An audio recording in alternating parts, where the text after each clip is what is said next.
അള്ളാഹുവിന് സോഫ്റ്റ്നെസ് ആണ് എപ്പോഴും ഇഷ്ടം. സംസാരത്തിൽ സോഫ്റ്റ്നെസ് ഉണ്ടാവണം, ഇടപെടലിൽ പരുക്കനാവരുത്. അപ്പോൾ ഒരാൾ വാതിൽ മുട്ടുമ്പോൾ എങ്ങനെയാണ് മുട്ടേണ്ടത്? എല്ലാം മുട്ടും. ഒരു വട്ടം മുട്ടിയിട്ട് രണ്ടാമത് നമ്മുടെ ഉമ്മയുടെ, ഭാര്യൻ്റെ, ഭർത്താവിൻ്റെ, മക്കളുടെ, കുടുംബക്കാരൻ്റെ, ഹാജിയാരുടെ, പള്ളി പ്രസിഡന്റിന്റെ, മുദരിസിന്റെ, സെക്രട്ടറിയുടെ, ആരുടെയെങ്കിലും വാതിൽ രണ്ടാമത് മുട്ടണമെങ്കിൽ ഒന്നാമത്തെ മുട്ടലും രണ്ടാമത്തെ മുട്ടലും തമ്മിൽ കുറച്ച് സമയം ഉണ്ടാവണം, ഗ്യാപ്പ്. എന്താണ് ഗ്യാപ്പ്? 4 റക്അത്ത് നിസ്കരിക്കാനുള്ള ഗ്യാപ്പ് കൊടുത്തിട്ടേ രണ്ടാമത് മുട്ടാൻ പറ്റും. ഇതാർക്കെങ്കിലും ആ സ്വഭാവം നമുക്കുണ്ടോ അങ്ങനെ? കാരണം ഒന്നാമത് വാതിൽ മുട്ടുന്ന സമയത്ത് അയാൾ നിസ്കാരത്തിന് ജസ്റ്റ് കൈ കെട്ടിയതായിരിക്കും, അങ്ങനെ നമ്മൾ കരുതണം എന്നാണ്. രണ്ടാമത് മുട്ടാന് ആ സലാം വീട്ടാൻ വരെ സമയം സാവകാശം കൊടുത്തിട്ടാണ് രണ്ടാമത് മുട്ടേണ്ടത്. ഇസ്ലാമിലെ നിയമമാണിത്. സ്വഹാബത്ത് എങ്ങനെയാ നബി സല്ലല്ലാഹു അലൈഹി വസല്ലം തങ്ങളുടെ വാതിൽ മുട്ടാറ്? നഖം കൊണ്ടാണ് വാതിൽ മുട്ടാറ്. നഖം കൊണ്ട് അല്ല, വിരലുകൊണ്ടല്ല, നഖം കൊണ്ട്. മുട്ടീനെന്ന് പറയും വേണം, ആ ശബ്ദം വല്ലാതെ കേട്ട് അസ്വസ്ഥത ഉണ്ടാവാനും പാടില്ല, സോഫ്റ്റ് ആണ്. അപ്പൊ ഡോർ അടക്കുമ്പോൾ എങ്ങനെയാണ് ഡോർ അടക്കേണ്ടത്? മെല്ലെ അടക്കണം. അത് കാറിന്റെ ആയാലും റൂമിന്റെ ആയാലും മെല്ലെ അടക്കണം. കയ്യിൽ കൗണ്ടർ മാത്രം ഉണ്ടായാൽ പോരാ, ഇതൊക്കെ നമ്മുടെ ജീവിതത്തിൽ ശ്രദ്ധിക്കണം. ഇതാണ് ഷമായിൽ പഠനം. ഷമായിൽ പഠിച്ചു കഴിഞ്ഞാൽ നമ്മൾ അടിമുടി ഷെയ്പ്പ് ചെയ്യപ്പെടും. നമ്മളെ നടത്തത്തിൽ ജഗപുകയൊന്നും ഉണ്ടാവുന്നില്ല. ചെരുപ്പിട്ടാലും ഇല്ലെങ്കിലും മൂപ്പരുടെ നടത്തത്തിൻ്റെ ഒന്നും ശബ്ദം ആരും കേൾക്കൂല, ഒരാൾ കേൾക്കൂല.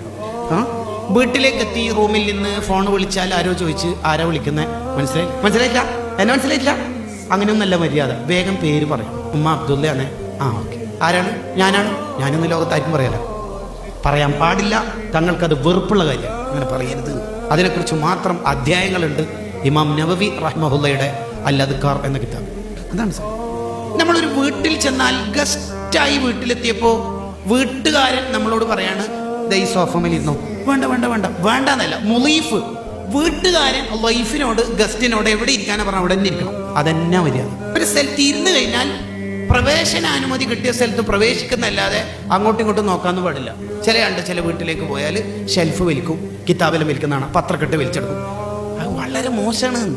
ഓ ചങ്ങായിമാരെ, നമുക്ക് ഈ മഹബത്ത് ഉണ്ടാവുക പറഞ്ഞാൽ നമ്മളെ നടത്തത്തിലും ഇരുത്തത്തിലുമാണ് അത് കാണേണ്ടത്. അതാ കാണേണ്ടത്. ഇടയ്ക്കിടയ്ക്ക് റൗലന്റെ ചിത്രം പ്രൊഫൈൽ മാറ്റിയാൽ ഇത് കിട്ടുമെന്ന പുതിയ തലമുറന്റെ വിചാരം അല്ല. തഹല്ലുക്ക് ഉണ്ടാവണം. തഹല്ലുക്ക്. നമുക്ക് കേട്ട കാര്യമാണ് ഒരാൾ നമ്മളോട് പറയുന്നതെങ്കിലും കേൾക്കാത്ത പോലെ കേട്ടു കൊടുക്കണം. അത്വാബിൻ അബീ റബാഹ് റളിയല്ലാഹു അൻഹു ആരെങ്കിലുമൊക്കെ ക്ലാസ് എടുക്കുമ്പോൾ കഅന്നി ലം അസ്മഉഹു ഖത്തു, ഇതുവരെ കേൾക്കാത്ത പോലെ കേട്ടു കൊടുക്കും.